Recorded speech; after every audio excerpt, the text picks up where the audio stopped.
cyangwa ibyo twibwira n'ibyo dutekereza igakora ibiruta ibyo. Pawulo yongeraho ijambo aravuga ngo imbaraga zayo, ububasha bwayo bukorera muri twebwe niko bumeze. Haleluya. Avuga ijambo rikurikira aravuga ngo icyubahiro cyayo kibe mu itorero no muri Kristo Yesu ngo kugeza ibihe bidashira. Iyo Mana niyo tugiye kuganira umwanya mutoya. Haleluya. Amen. Abagabo. Amen. Brothers. Amen. Shungura ryari. Haleluya. Amen.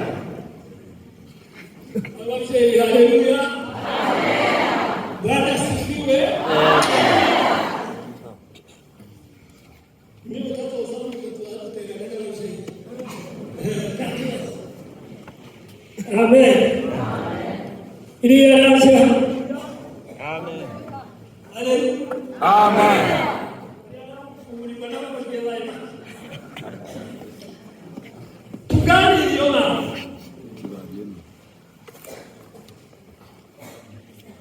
Baba zako. Pawulo n'umuyobozi yabivuze.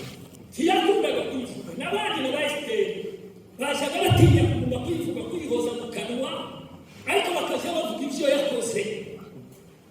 Yabivuze ayisiga, ariko ari yahaye abwira abantu n'aba yabwiye bamenya icyo avuze, natwe ubu ngubu ko turamenya icyo twavuze. Arababwira ngo ibasha gukora, ariko mu gihe twabashije kuyivuga turavuga ngo Imana ibasha gukora. Ubu abantu benshi ndabona bacitse intege, hari amakuru menshi ari aha hanze n'usohoka cyangwa uyazi, ahita umusanga abantu bacitse intege. Hari umuririmbyi wavuze ngo na nyuma ya zeri zikora, iryo si ryo herezo zahigarukira. Igituma Imana itajya yaba yiruka cyane ni uko izindi igihe igenderera bakora mu izina ryayo. Amen. Amen. Ikije gituma twiruka tujya gutabara ngo dusane bitarakira, ariko twiruka ngo irasanga byacitse. Impfana y'ubushikirane zabo bari bafite zari zivuga ngo uza kubaho. Igihe umuntu yarwaye, igihe umuntu yarembeye, igihe umuntu bagiye kumushyingura, igihe tugeze hagati n'abantu tutemewe, arababwira ngo nimwizere. Sifa Mungu. Nimwizere murabona imbaraga z'Imana. Ntabwo ariko ntanguranwa nazo isaha impagareye ndabikora. Mana nihabwe icyubahiro. Sifa Mungu. Ibasha gukora ibiruta ibyo twasabye. Tuzigane gusenga.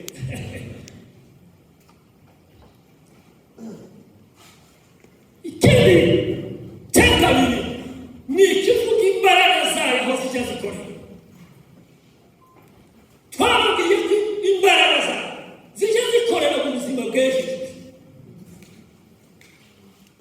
Ikindi cya gatatu, iyo itashobotse isubiza izayihanganisha abantu, ikakubwira ngo ngoya rinda ihangane, haracyari ibyiringiro, wihangane birashoboka. Twababwiye ko cyari kigenderewe ari ugushima Imana. Ibyo Pawulo yavuze ugarutse ku murongo wa 20 yaraje kuvuga icyubahiro cyayo guhuza imirimo yakoze ngo Imana ihabwe icyubahiro mu izina ryayo. Amen. Haleluya. Haleluya. Duturutse inyuma bukeya kandi tugiye kwihuta, tuvuga ibyo yakoze nuko yakoze.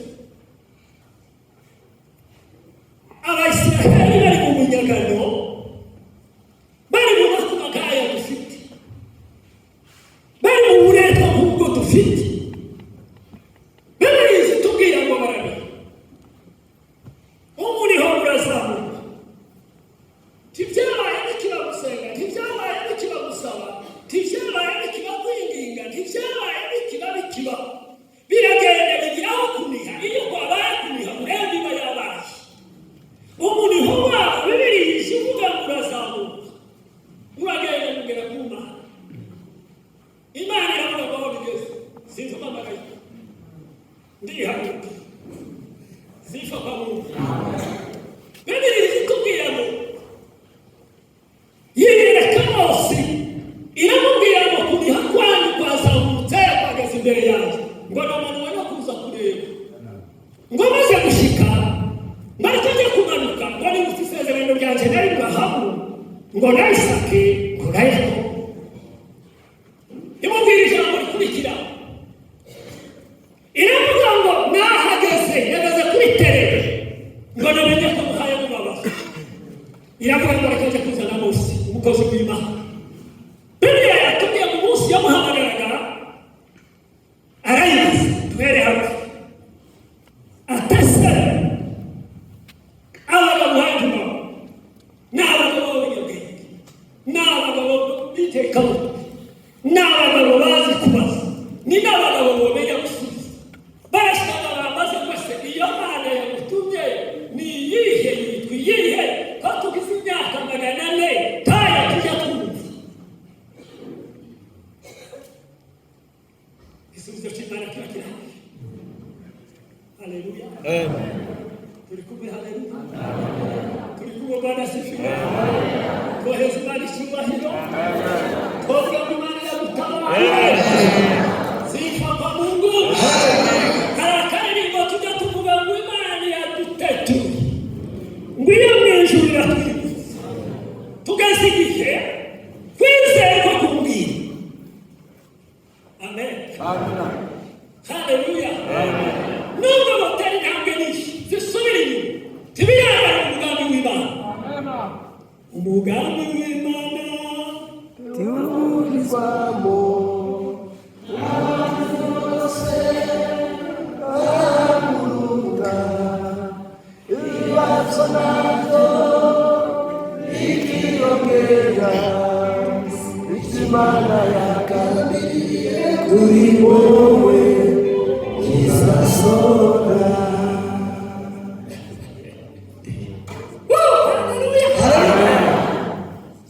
iramubwira umugambi babwira amazina yanjye abiri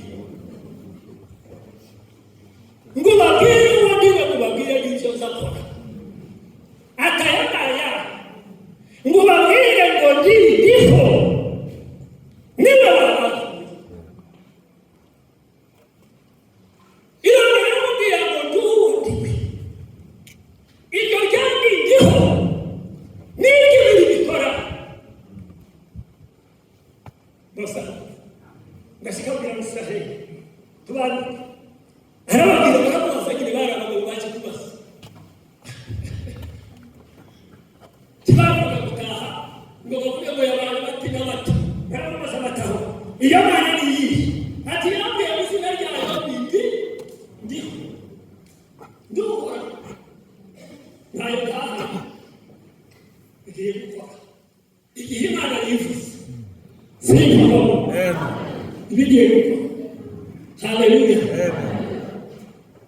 Biblia inatubwira ngo ibyo nabonye na Farawo birake ariko ngiye kubabwira iryo zina dufite none tugendana. Haleluya. Abasiraheli bamaze guhaguruka mbere baragenda ngo bagere ku nyanja itukura amazi arabita imisozi y'abasafari ari hejuru yabo igitero cyari kibaturutse inyuma mu mazi ari ku bumoso hari ubutayu ababyeyi nibo baje bari imbere ngo baraboroga baravuga bati ariko ni iki batuzaniye abagabo barabyakira abana bagacyakira ikibazo kirabaye muri Isiraheli. Mose abwira Imana ngo ese ni iki namuhamagariye waje kurindira ubwoko bwawe mu butayu. Haleluya. Iramubwira ngo yogira izina nakubwiye ngo narakubwiye ngo ndi. Amen. Sifa kwa Mungu.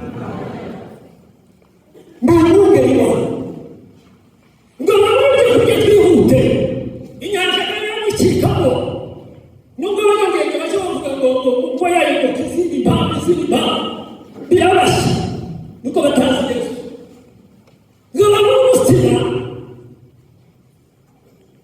maze arayibaza ko abantu bagiye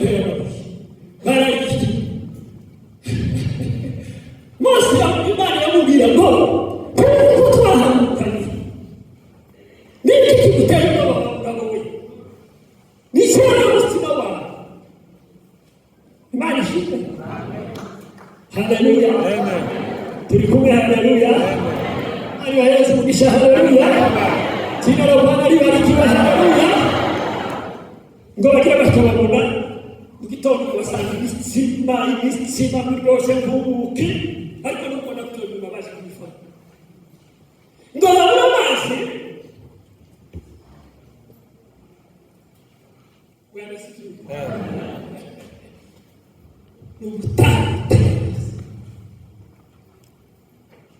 Imana inababwira ngo nije amazi.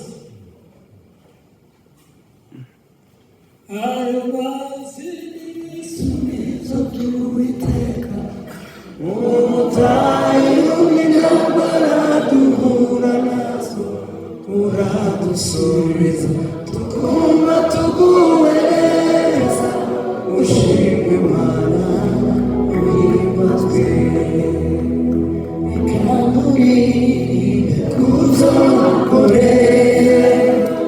Yewe Mana umva gusenga kwanjye, urasubiza tukumva tuguwe neza. Ushimwe Mana uhimbazwe. Amen. ariko kuraririmba neza. Imana imugisha. Turibwirana dusohotse. Amen. Amen. Hari umwanditsi wavuze ngo iryo zina abagabo bakizamura amaboko bagahereza Imana icyubahiro. Abagabo bavuga ngo Imana ishimwe. Imana ishimwe. Imana ishimwe. Haleluya.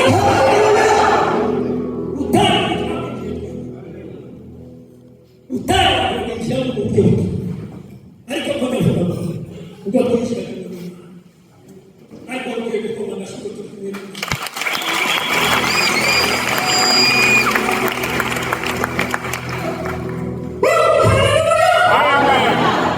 Ni gukoma amashuri.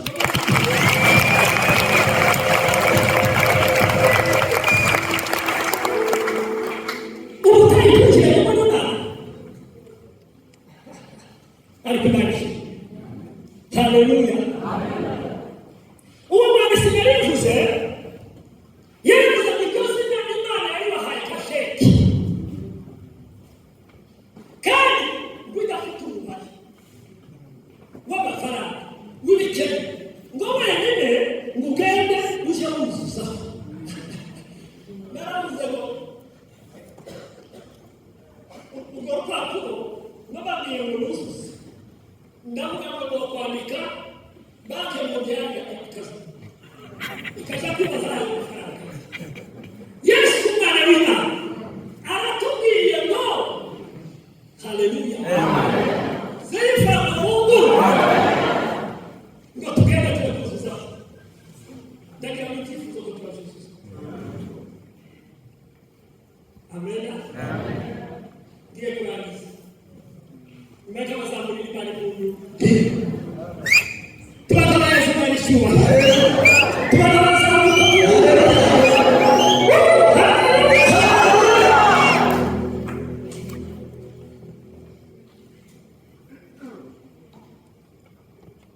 Izina rye ryarabahukije ndaribangije. Shaka ya ishoboka cyose bakeneye ryarabahukije. Haleluya. Bibiliya yatubwiye ngo muri we uyu Yesu duhaye kuvuga iyi Mana yacu se umwana wacu ni mu bwenge bwose bwacu, kumenya ni muri we jacu, ubutunzi ni muri we jacu. Nimuhaguruke tubirwanire. Izina ry'Imana rihabwe icyubahiro. Haleluya. Haleluya. Amina. Ndarangije mbabwira ngo Imana igira ibigega bine tuzatuma kuvomaho. Zifata Mungu. Niba n'umwana amakontane tuzatuma kuvomaho. Hari abaza bashika agataha ntayo bindi niba kuza kuzoza ntakigega nakimereze ariko nta Kristo wajyanye na Yesu Haleluya. Sifa kwa Mungu. Icyambere niyo tugendera ijambo ry'Imana, niyo dufite ijambo ry'Imana, kubwira Imana byaranditse, Imana kukumva byaranditse, byaranditse. Irya kabiri kindi kigega tuba kuvomamo, sifa kwa Mungu. Haleluya. Nuko twaza sina rya Yesu. Pastor baranaga mbere tubiye nijya kuti. Ukakitwaza waje mbere y'Imana tugasenga mu izina rya Yesu. Iyo witwaje uko rufuzi weka babiri. Akana neza rero. Imana ishimwe ko dufite Yesu. Haleluya. Nageze muri Israeli ntibaje bakingiza izi funguzo bagitundika. Ziriya zo gutundika barazireze. Barazireze bajaga baduhesha utundi tumeze kukunega kirabura bakakabuhereza agakarita kadi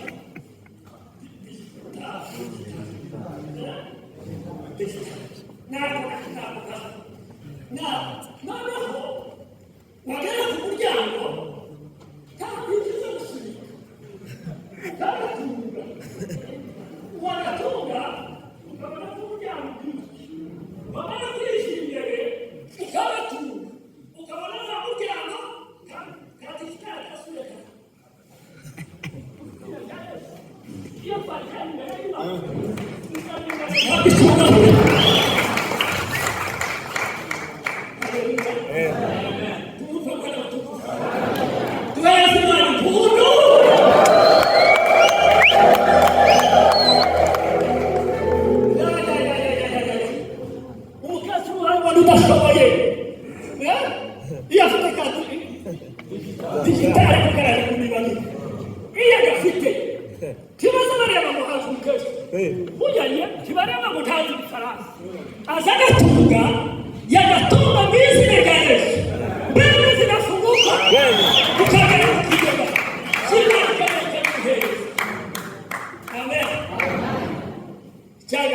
Haleluya.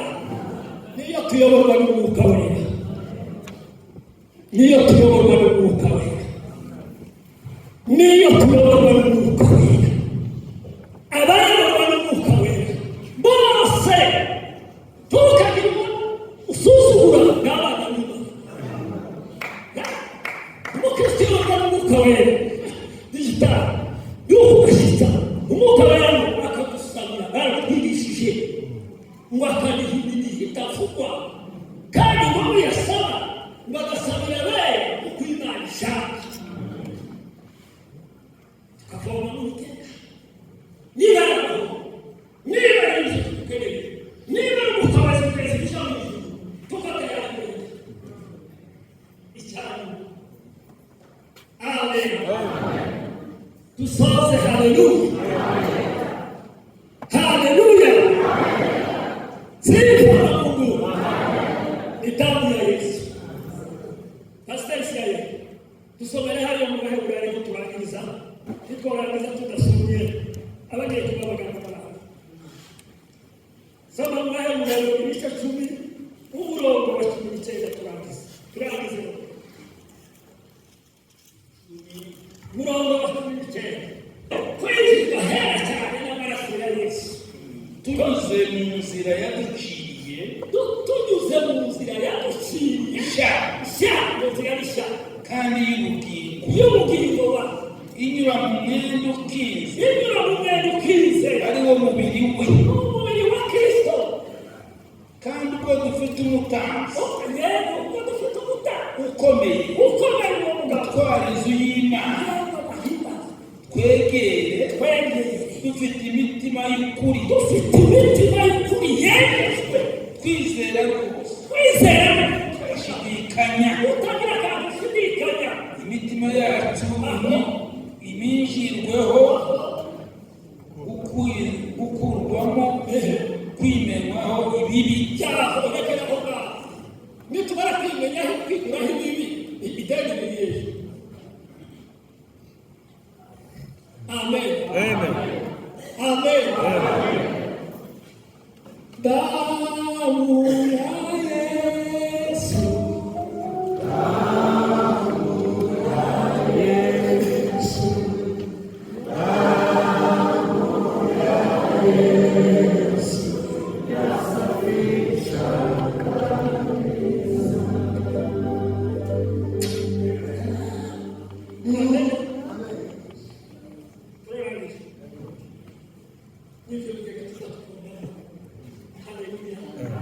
Sifa kwa Mungu.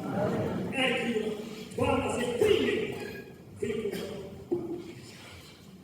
Imana ikisha. Na turabasezeye hasigaye kuzutaha. Tukaba tugiye kugenda ibindi. Ntabwo dufite guhora hano. Imana ibaturere gushika byose.